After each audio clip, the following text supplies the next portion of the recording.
Welcome back to West Ham Unofficial. I hope you are all well. You join me as Jonty Coleman from Football London is joining me. Jonty, how are you?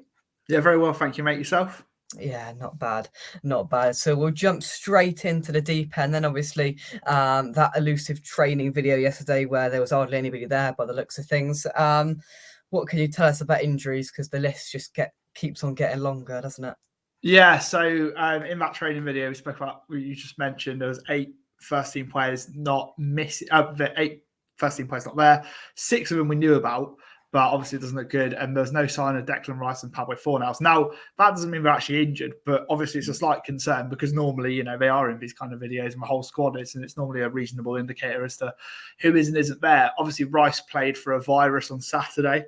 Don't know how serious that virus was, though, considering he was at the Brits later that night.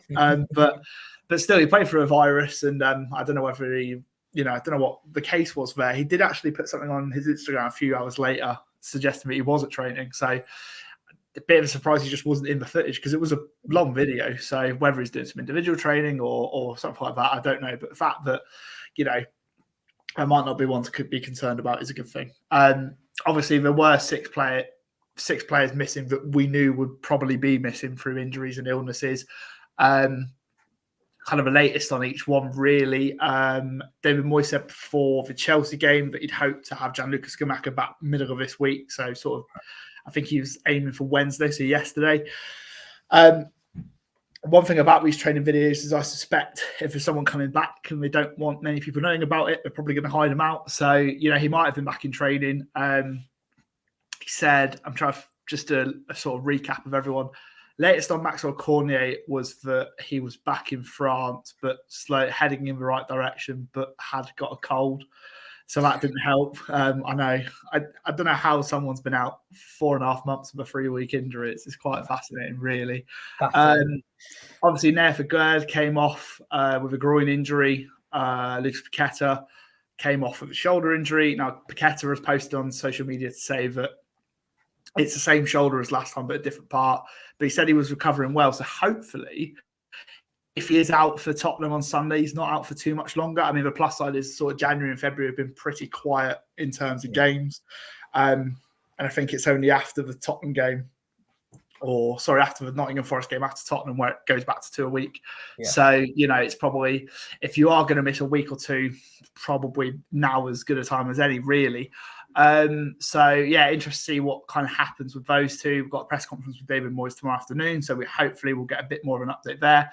Some good news, though. Alphonse Areola is back in training. He's missed the last 2 games with a hamstring issue, which has led to Joseph Anang and Christian Hegyi both on the bench. It's quite interesting. I mean, the Chelsea game on Saturday, look at the sort of, obviously, the money Chelsea have spent. Look at their bench. And when you look at West Ham, so there's 8 players on it, and 2 of them were goalkeepers, and neither of them were Areola. But no, the fact he's back, is a boost. I think there was a few concerns that, with what happens if Fabianski goes off here. Anang's not played a game. I think he's played 1 under 21s match all season, and Hegyi's, young keeper.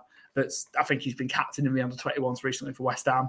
But that's it, it'll be quite the sort of litmus test. That was sort of definitely a worry there. But if Fabian does one of these infamous sort of pulls his groin, taking a goal kick here, and we're like, we've got 2 youngsters on the bench, Yeah, exactly. No, obviously, I think Fabianski has started every game this season, but he has come off twice, coincidentally, actually, against both of Manchester clubs, City and United. So I think, I can't remember exactly why United, but the City one, he got clattered into by Haaland quite early on. But no, obviously it is a boost. These cup games and Europe's round the corner now, so they're going to need Areola back and available. So, because these are the games for him, really, it's why they signed him. So, yeah, that is a plus side. Aaron Cresswell obviously missed the game on Saturday with a virus. Now, hopefully, it's only a virus. So you like to think that if he doesn't make Tottenham, he's not that far away. Obviously, he hasn't been playing recently, but just because the numbers are so low, he kind of just want everyone back. Yeah. So, fingers crossed his isn't a bad one.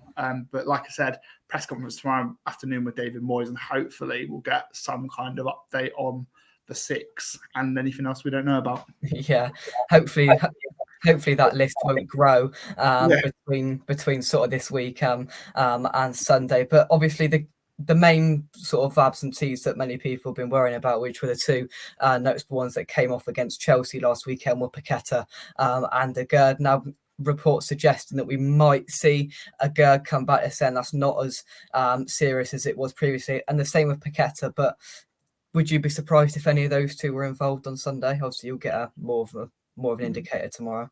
Yeah, I should know more tomorrow, but it's a tough one to know. I'll start with Paqueta. Obviously, I think the last time he had this issue, just say it was similar, for example, it was about 3 weeks. I think he missed. I know it was 3 league games. I think there was 1 or 2 in Europe in that time as well. But obviously in that run, there was a trip to Anfield and a trip to Old Trafford that he missed. So, yeah, hopefully it's worst case scenario, it's about the same sort of length. Best case scenario is back quicker, or even back as quick as Sunday. I might be potentially surprised if both are back or if either are back, but yeah, it's tough to know. The plus side is that it would be 8 days from a Chelsea game to a Tottenham game. So, it's a sort of longer week, more of a chance, if you like. But yeah, like I said, it's a tough one to sort of call right now. Get a clearer indicator tomorrow. But fingers crossed one or both of them are back, but I wouldn't expect it. Yeah, I think that's fair. And of course, Scamacca's sort of gone under the radar. You mentioned in there, and I was like, oh yeah, we have got another striker there, haven't we? And Gianluca Scamacca. So that they've tried to fast track that injury and get him back as soon as possible. But I don't know about you. I've been quite happy with Antonio in that side, and I think he's coped reasonably well. And as a matter of fact, I think as soon as Ings came in, I thought his game has stepped up even more. And I think he's been a little bit better. Maybe when Scamacca comes back, we might see a bit of experimental there. And you said we go back to 2 games every week in a few weeks' time, and just getting as many bodies back as possible is just the key. Yeah, absolutely. Obviously, as you mentioned, Scamacca's missed about 4 or 5 games, I think now. But Michail Antonio, this is probably his best run of form of the season so far. It was started about Everton game. He made a really good assist for Bowen's second goal, I believe, and just had a fairly good game. He looked good against Derby. A week later in the FA Cup. And I thought he had quite a good game, despite not getting an awful lot of service. I think he had quite a good game against Chelsea. I agree. There's one moment where he turned Badiashile, and that was a brilliant moment. And, he got everyone up. And, I think obviously there's been a lot of talk about Antonio. Obviously, I don't think he's really helped himself with his comments and on his podcast and that. But certainly from a performance perspective, the last few weeks, it's probably his best spell of the season, or one of them anyway. So he's picked a good time. We haven't really seen much of Danny Ings recently, since his move. Although, to be fair, if you think about the situation, he's only come on 3 times, and they've all been sort of 15, 20 minutes to go when West Ham are either trying to hold on to a point or a result or something like that. So we haven't really seen sort of the proper sort of striker Danny Ings, through no one's fault, really. It's just obviously Antonio's been in good form.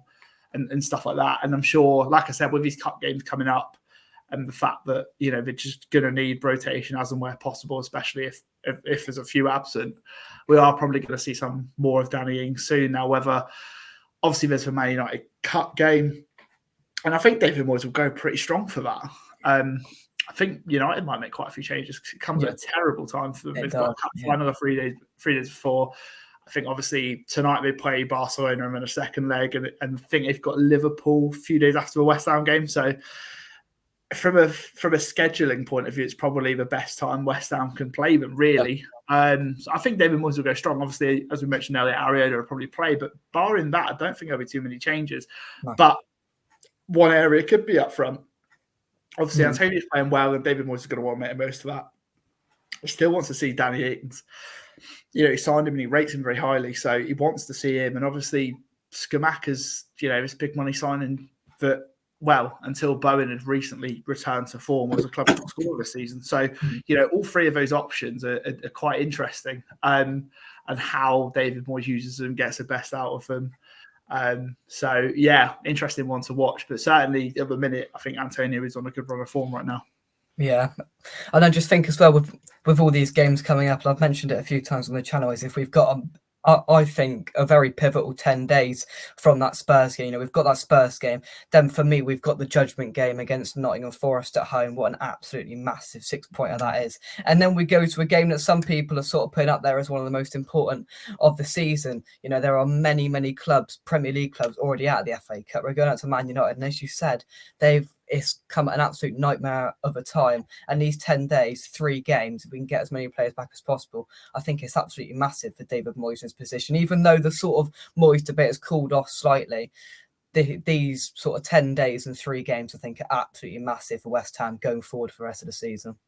Yeah, definitely. I think when you looked at this 3-game run that they're currently in the middle of, Newcastle, Chelsea, then Tottenham. I mean, even if West Ham had been having a really good season, I think it'd be a bit harsh to sort of say they've got to get this amount of points. Yeah. 2 from 2 from that, and the way they were going into it is pretty good. I mean, if they go and get anything at Tottenham, it'd be a bonus. But it's been these last 4 games of, there's been plenty of positives to take. Obviously, the last 2 going 1-0 down very quickly, and both hasn't been ideal. But the fact they've responded, and the fact they've got a result out of both of them is just as, if not even more impressive. So, these positives have to be taken into consideration. It's probably a good time to play Tottenham right now. Obviously, they're coming off the back of a Champions League defeat, and so there's that momentum they've lost. They've lost some big players to injuries. Hugo Lloris is out, Bentancur's out, Bissouma's out, and they're out of form as a team. Can't remember exactly who it was, but we've just come back with a 4-1 loss at Leicester. And exactly, and Leicester could have scored more on the day as well. So, again, it's probably quite a good time to play them. Obviously, it would be a bit easier if West Ham didn't have a third of their squad out injured right now, or whatever it is. But yeah, as you say, these 10 days are pivotal. I think even if they don't win or don't get a point at Tottenham, just an encouraging performance, the sort of continuation of what we've seen recently will be a good sign. That Forest game is massive. Yeah. I think it's helped they've got these 2 draws going into it. Definitely. But it's still a huge game. If they lose that, then you kind of worry. I think it's Villa at home a few weeks' time. I think that's the next home game. So, yeah, Forest feels huge. And then it's Man United in the FA Cup. Now, that's probably one of the toughest draws they could have got of the possible options. Yeah. But at the same time, if they get through that, there's that suddenly it opens up massively, because there will be some more Premier League teams that come out of it. And I think the draw's already open with, what is it, Arsenal, Chelsea, Liverpool, they're all already out. Yeah, exactly. So it's 3 of the sort of big 6, if you like, are already gone. They beat Man U, that's 4 gone. Maybe one of the other, some of the others go out as well. Loads of Premier League teams. I remember actually, I wrote a piece after the defeat to Blackburn in the Carabao Cup, and if they got through that, there was a really good opportunity that opened up. Yeah. Obviously, again, Man United and Newcastle got to the final, so it wasn't exactly completely open, but it was there. Yeah. I think West Ham would have been if they won that, there would have been one of only 2. I think them and Charlton were the only 2, would have been the 2 London clubs left in, and that was quite a reasonably far into its stage. So, yeah, go and get a cup result at Man United, that'd be brilliant. I think David Moyes would love to win a trophy with West Ham. Yeah. And, even if it's not been a great season in the Premier League, think about it. They're in round 16 of the FA Cup and round 16 in Europe. He goes and wins one of them. And West Ham stay up, obviously, which I'm pretty sure they will. But right now, it's quite a tough position. In the balance. But that could still be considered as quite a good season, I think. West Ham haven't won a trophy in 43 years, and I'm sure David Moyes, for all he's achieved at the club so far, he would love to add a trophy onto our list. And I think as well that, in these 10 days, if we can, I think I always sort of disregard the Spurs game as a different sort of game, because, in the past we can go and we can be absolutely awful the week before and then turn up and be amazing against Spurs.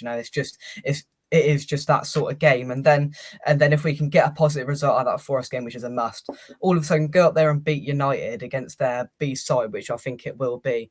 And then I think the morale in the sort of fan base lifts up a bit more, and there's a bit more positivity there. We've got Europe coming up as well. We're into, the back end stages of that, of the FA Cup. All of a sudden things open up and you can see some sort of light there. But if these 10 days go horribly wrong, I think that, David Moyes' job again will be in the balance. Yeah. No, I think everything feels all right now, but obviously the position everything's in, that can turn quite quickly. I think of these 3 games, Forest has to be the priority, even though it's probably the less attractive of the 3. Being realistic, it is the priority. then I'd probably say the United game. Obviously, the league's the most important, but Yeah, I agree. I don't think you'd be quite. I think I don't think you'd be criticised that much for thinking, it's Tottenham away. That's a tough game. You can't expect. I mean, it'd be great if it got a result and away things are going. The way momentum's been building, a point at Tottenham or even more would be fantastic. But I don't think it should be sort of a given. Whereas this United game, it's cut football. Anything can happen. West Ham have already, obviously Brentford made a lot of changes, but West Ham in terrible form went to Brentford and won. And, and it's those kind of games where you don't have to necessarily play well, but if you get the job done, you get the job done. Because replays are out of the question now. That's out of the tournament now, I believe. So it's all got to be done on the night. And I think we do genuinely have a good chance if we play well against their B side and we go strong, which I think Moyes will, because he'll be desperate to sort of get that sort of win, against a big side under his belt, and then try and take the confidence. I don't want to move on because it was interesting with the with a couple of the players' reactions coming out. Now Lanzini's put a sly dig on social media about his passing stats. I think Fornals had a little bit of a dig on Instagram as well, saying he's going to keep smiling even though we know he's not playing. Can you sense some almost discontent between the players that currently aren't getting some games time? We don't see that very often, but they've both come out inside a week. Yeah, no. The Lanzini one's an interesting one. Funny enough, actually, I asked David Moyes about this on Friday. Yeah, before the Chelsea game, and he rates Lanzini highly, and he said that. But if you look at a lot of factors, right now there doesn't feel like a sort of place for him in the team, and when one of the sort of main 11 drops out, Lanzini's probably not the first or sometimes even the second name you'd think of. So, I think just the way things have gone, obviously West Ham don't play with a number 10 anymore. And I think that's part of it. Although David Moyes actually earlier in the season told me that he sees Lanzini more of a number 8 now, rather than a 10. And feels that he better suited that role. We've seen it a few times, not necessarily always, but he's done it a few times in the European games. And that's another thing, actually. Lanzini's one of only 2 players to have started every European game this season, him and Areola. But if you look at his minutes outside of Europe this season, he's hardly kicked a ball. I think he's played 5 games in the Premier League this season. 3 of them were the first 3 games of the season. So he's been an unused substitute in 2 of the last 19. He's been a used substitute in 2 of the last 19. The rest, he's been on the bench, but he's just not getting no game time. And it kind of makes sense, really, in the sense that if you look at perhaps the squad depth, despite all the injuries at the minute, there's probably a better or 2 better players in his position or what's required. Lanzini sort of get. My prediction would probably be, does he stay here after the end of the season? Probably not. Obviously, his contract's up, and I think the clause on his is a 2-year. So if you can't get any minutes right now, are you going to trigger a 2-year extension on him? He's 30.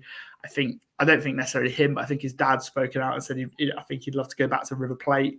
Yeah. So that might be something that happens, and for some we'll have to wait and see. But yeah, that one, it wouldn't surprise me if we're looking at Lanzini's last season at the club. With Fornals, again, it's an interesting one. I thought he played really well. He came into the team at Leeds, if you remember, at the start of January, and I thought he had a really good game, probably the best I've seen him for a while, in a Premier League game, certainly. And I think he kept his place at Wolves from memory. And he didn't have a good game. He didn't have a good game at all. He's probably one of, if not West Ham's worst player on the day. Didn't have a good game at all. And it was one of those where obviously it worked at Leeds because what West Ham did really well in the first half of that game is they pressed brilliantly, and that really suits Fornals. But Wolves was another game where they kind of needed that from him, and he didn't do it. And Preston was dreadful that day. I just remember standing there, and Antonio was just the only one jogging up. Exactly, kind of as you mentioned there. And you think Fornals, that's kind of one of his main strengths, is pressing and getting them teams' faces, and just not seeing him do that. And then as soon as he came off of Benrahma, it was like that, just an instant change. West Ham actually looked like, perhaps if it had started Benrahma in that game, might have got something, I don't know. But yeah, and we've not really seen him since. And it's a shame, really, but the way this team are playing, it's basically a 2-way race between Benrahma and Fornals. And I don't think Benrahma's in particularly good form right now, but if you back one of them to get a goal or an assist, it's quite not playing well. It's Ben Rama any day. So as much as I like Fornals, and he's a very honest player, and he's just he comes across as a smashing bloke. I've not spoke to him, but he comes across as a smashing bloke. As much as all of those things, I get it, and I think an issue David Moyes has got is that Ben Rama is a brilliant player, but he does have his inconsistencies. I think we're seeing a little bit of a dip from him right now. But if you take him out, you notice him when he's not there, and then the fans get on his back, and if Ben Rama was a consistent player, what a player he'd be, honestly. I think it's just, because Moyes has put a lot of faith in him in recent weeks, and he hasn't quite hit it. And I think that's almost similar with Bowen, who seems to be, one of the first names on a team sheet. Bowen starts, that's it. And both of those in recent weeks. And I think that's why when Ings has came on, he needs support up and around him. He's not that sort of Antonio Hoofed up and he's going to take it down and pass off. You've got to have people and players near Ings, and that's why I think Ings is really struggling at the moment when he's having his little cameos, is because Rama and Bowen are offering no support there, and they are bang out of form. That's what Ben Rama. I think Bowen is picking up at the minute. I think his last few, weirdly enough, since actually he's announced he's about to become a dad, he suddenly, I don't know how that leads to form, but it's worked for him. Ben Rama's on a bit of a dip, and as I kind of said with things, I do feel for him in a way there, because when they've brought him on, he's not really, West Ham haven't really been attacking. And as you kind of mentioned, obviously, he does need that support of someone next to him. But at the same time, there's not really been that situation. I think from memory, he might have had one late chance at Newcastle, but barring that, he's come on 3 times, and that's probably the only thing. He has won a couple of fouls, actually, which at the time don't look great. But one of them was the one that led to Souček's goal against Chelsea. And I think that kind of goes, that's one thing he has done is, he might not be Antonio in terms of battling and running and keeping it up and that kind of thing. But he's been very clever in winning these sort of little fouls. And obviously, West Ham very nearly had a late winner against Chelsea off one of them on Saturday. So, that is encouraging. And I'm sure David Moyes would have noted that, even if it is sort of a small detail. I'm sure it's something that you go, oh, I quite like that about him. So, it's probably a good thing to have final 20 minutes of a game. But it's a shame with Ben Rama. Hopefully, I'm sure he'll pick up form soon. Typically, knowing Ben Rama, probably when it's finally time to drop him, if he'll come on off the bench, play 20 minutes brilliantly. Hopefully he sort of picks up some form. So I remember going to Spurs last year and he sort of got us back into the game. And that's when he was like sort of having his little battle with David Moyes, like trying to get in the side and sort of, voicing his opinions, and went there and scored and got us back into the game at one point. But let's hope he can pick up some form. Finally, the Europa Conference League resumes today. Of course, we're not involved. It's the playoff stage now. I've had a little look at the teams we could possibly get. It's very wide-ranging. John, we could either go to somewhere like Italy, somewhere nice like Italy, or back to Anderlecht, or we could end up going somewhere like Azerbaijan or Serbia, which definitely could be interesting. So as it stands, it's 16 teams from a possible 14 different countries, which it keeps options very very open. For anyone who watched, you didn't quite know, because it's a bit of a confusing one. So tonight is the start of a playoff knockout round. So it's the second place teams from a Conference League are in ties against the third place teams from Europa League. So 16 teams in that. 8 winners of them will play the 8 group winners from Conference League, West Ham being one of them. There's some interesting teams on there. West Ham certainly one of the, I think I haven't actually checked bookies odds, but they're certainly probably among the favourites. There's some big names there. Villarreal were another group winner. Nice were a group winner, but in the playoff games, there's Lazio, there's Fiorentina, Anderlecht, Genk, a few other interesting ones. As you say there, I think there's some that are from more desirable locations than others for away fans. One thing I can say of encouragement is there is a 25% chance that it'll be a trip to Italy or Belgium. So, that's one thing. I think Braga from Portugal are in there as well. So that's another interesting one. But there's some very sort of left field ones that West Ham might not get to go to all that often. So, as you mentioned, Karabag from Azerbaijan being on that list. Larnaca from Cyprus as well, quite a different one. There's a really interesting thing. Bodo Glimt from up in Norway. So the sort of the scurry to try and get some flights definitely be interesting if we get some sort of remote country somewhere. It's funny you mentioned that. I don't know if you quite remember, but the playoff qualifying round before group stage, when it was drawn, it was either Viborg from Denmark, which is where West Ham ended up, or BS6 or B36 Tórshavn from the Faroe Islands. And I looked into flights for that. Luckily, didn't need it in the end. But absolute nightmare. I don't think you can fly directly via England. I think if any Scottish West Ham fans are watching this, I think you would have been in luck, because I think the only place you can get there from really direct is Glasgow or Edinburgh or something like that. So yeah, I just hope that wherever it is, it's a reasonable commute for everyone trying to get there. Exactly, yeah. Let's hope we've all got a reasonable place to go, and we don't end up somewhere and end up being typical West Ham, knocked out by some team that nobody would ever heard of again. But yes, it's going to be interesting to keep an eye on. Of course, I think the draw's next Friday, I think, or the Friday after, yeah. So we will see then where we're all going to be booking flights to. But Jonty, thank you very much indeed for joining us. Hopefully we can pick up a positive result over at the Lane on Sunday, and hopefully we can pick up the form and keep on going. Yeah, thanks, Jake. Thanks very much for having me on. No, thank you very much. Thanks everybody for watching. Drop a like on the video, subscribe to West Ham Unofficial if you know. That's it from us. Join us for a preview. Sean Spurs fan will be joining us, as long with some West Ham input as well. Matchday vlog, of course, as we make our trip up to Tottenham Hotspur Stadium, up to the spaceship, even though it's in London. And we will, we'll catch you soon. Thank you very much, everybody. We'll see you soon. Bye-bye.